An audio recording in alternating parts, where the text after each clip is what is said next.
Today brings us to a home that we have already serviced the dryer vent for, but the customer had concerns about animal intrusion through the bathroom exhaust vents, so we are now going around the house. And the issue really when it comes to these is the fact that they're plastic and they've gotten old and brittle, and much of them just basically fall apart.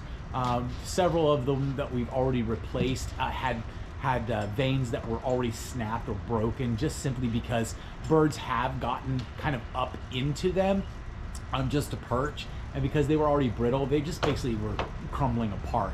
So we took those off and we're replacing them with good quality metal.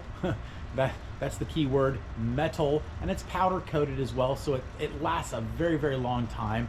And generally speaking, most of these are colored in a way that they at least accent well, if not blend in to most homes nowadays. So that's kind of the reason why we like to use kind of the color palette that Innovate provides. But this